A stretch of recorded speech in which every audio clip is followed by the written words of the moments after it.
Labdien, draugi! Aizskaitīsim kopā līdz 10 par darba vides riskiem, ar ko saskaras tālbraucēji, kas pārvadā pasažierus vai kravu. 1. Atpūties. Iemikšana pie stūres ir viens no biežākajiem traģisku satiksmes negadījumu cēloņiem. 2. Tāpēc transporta līdzekli nevajadzētu vadīt vairāk par 9 stundām no vietas, bet atpūtai jāparedz vismaz 11 secīgas stundas. 3. Tālbraucējiem biežāk nekā citu profesiju pārstāvjiem konstatē dabīgās nāves gadījumus. 4. Profesionāli šoferi ir arī biežāk pakļauti hroniskas saslimšanas riskiem, kas saistīti ar muguras, redzes un sirds un asinsvadu slimībām. 5.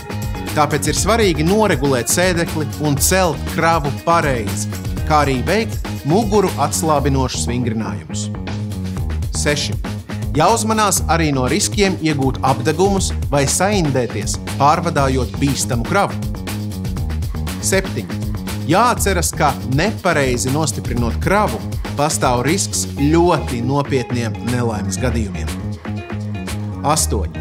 Tālbraucēji ir pakļauti arī depresijas riskam, strādājot monotonu darbu daudzas stundas no vietas, turklāt bieži atrodoties ilgstošu laiku prom no mājām. 9.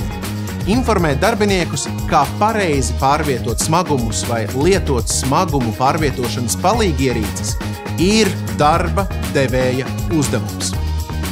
10. Obligātās veselības pārbaudes ir jāiziet neretāk kā reizi 3 gados. Lūk, cik vienkārši, kad visu saliek pa punktiem. Un atceramies, labs darbs, kas drošs darbs. Uz redzēšanos!